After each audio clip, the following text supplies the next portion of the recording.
안녕하세요. 고경란 전도사입니다. 날마다 말씀과 함께 오늘의 본문은 사무엘상 14장에서 15장 말씀입니다. 오늘은 15장에 나타난 사울의 교묘한 불순종과 그 결과에 대해 살펴보겠습니다. 하나님은 사무엘을 통해 사울에게 아말렉을 완전히 진멸하라고 명령하셨습니다. 아말렉은 출애굽한 이스라엘을 처음 공격한 이방 민족으로서 특히 노약자들을 공격하여 하나님의 큰 진노를 샀고, 하나님은 아말렉을 없이하여 천하에서 기억도 못하게 하리라. 또 아말렉과 대대로 사울이라며 그들을 진멸하실 것이라고 선언하셨습니다.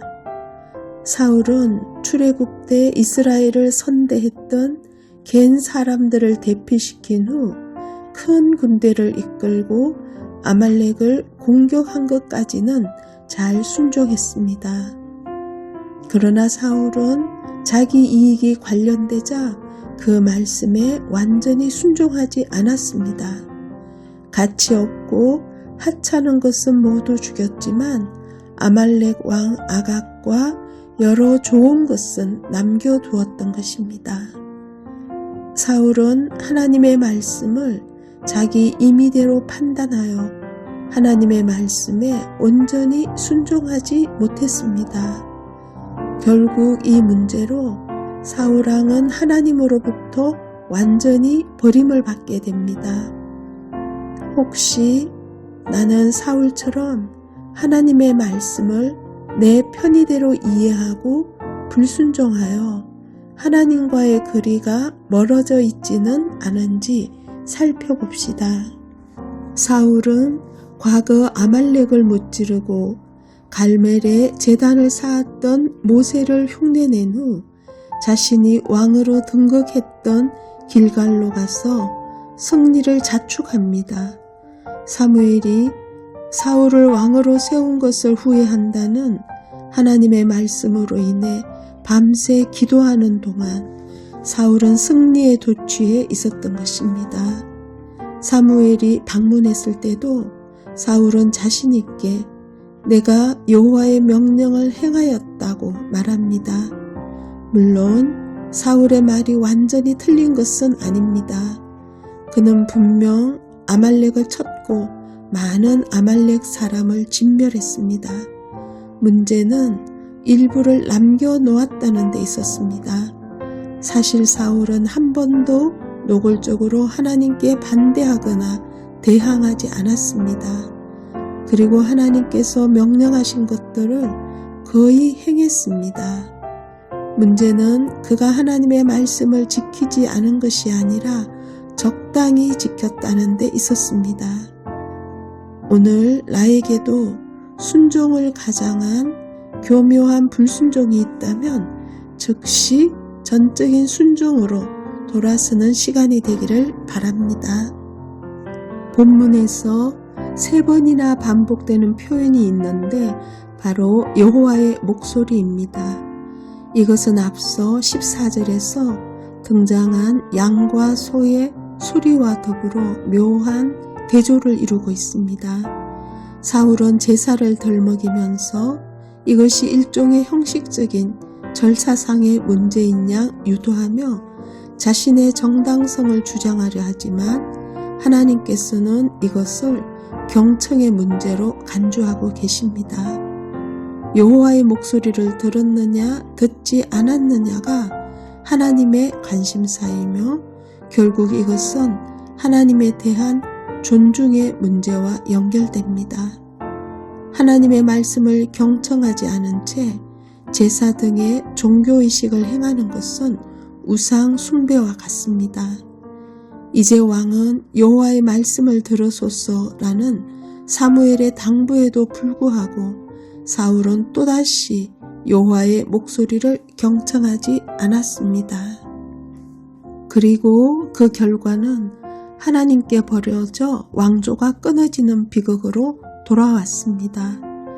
말씀을 버린 자는 하나님께 버림받습니다. 결국 하나님의 말씀에 대한 경청은 우리 신앙의 핵심입니다. 오늘 내 삶의 자리에서 세상의 많은 유혹의 소리들보다 오직 주님의 말씀을 경청하시길 바랍니다. 사울은 사무엘 선지자를 통해 청천벽력과 같은 자신의 폐위 예언을 듣습니다. 그러자 사울은 돌아서서 가려는 사무엘의 겉옷을 잡고 그 옷자락이 찢어질 정도로 간절히 애걸 하며 매달렸습니다.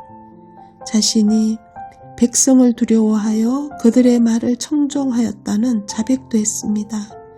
하지만 이것은 진정한 회개라고 보기는 어렵습니다. 사울은 2번이나 제사를 드려달라고 사무엘에게 간청했지만 그 이유는 하나님과의 관계 회복에 있는 것이 아니었습니다. 여전히 백성에게 영향력을 끼치던 사무엘과 자신의 친분이 건재함을 과시하고자 함이었습니다. 그래서 백성과 장로들 앞에서 자신을 높여달라고 노골적으로 부탁합니다. 사울이 두려워한 것은 하나님이 아니라 백성들의 목소리였습니다. 그러나 사무엘은 하나님을 두려워하여 사울이 다 끝내지 못했던 아말렉의 진멸을 행했습니다. 이스라엘은 어려운 시절을 지나고 있었습니다.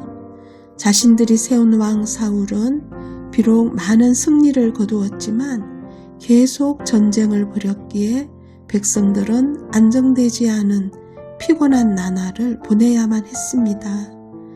사울도 하나님의 뜻을 실현하기보다는 백성들 앞에서 왕으로서의 자존심을 드러내는데 관심을 갖고 있었습니다.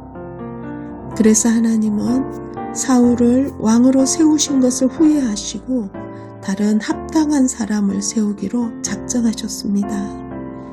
하나님께서는 사무엘에게 이미 사울을 버리셨다고 말씀하시면서 나를 위하여 택한 자에게 기름을 부을 것을 명령하셨습니다. 이스라엘의 왕은 오직 하나님을 위하여 택함을 입어야 했습니다. 말로는 하나님의 영광을 위한다며 때에 맞춰서 제사를 드리고 형식은 갖추지만 정작 그 말씀을 청종하고 실천하지 않는 자는 결국 하나님으로부터 버려지게 됩니다. 요즘 하나님께서 영광 받으시는 선한 일에 준비되기 위해 내가 변화되어야 할 점은 어떤 것들이 있는지 점검해 봅시다. 오직 하나님의 영광만을 위해 살기로 결단하고 그 결심대로 실천하는 시온소교의 모든 성도님들 되시길 축복합니다. 기도하겠습니다. 하나님 아버지, 오늘도 말씀에 순종하여 하나님에게서 멀어지지 않기를 원합니다. 나도 모르게 순종을 가장한 교묘한 불순종이 있다면 깨닫게 하셔서 돌이켜 주옵소서. 세상의 그 어떤 소리보다 오직 주님의 말씀을 경청함으로 사람을 두려워하지 않게 하시고 변함없으신 하나님만을 경외하며 살게 하옵소서. 오직 한 번뿐인 인생을 생명과 뜻을 다하여 하나님의 영광을 위해 살아가는 시온소교의 성도님들 되도록 은혜 내려 주옵소서. 예수님의 이름으로 기도합니다. 아멘.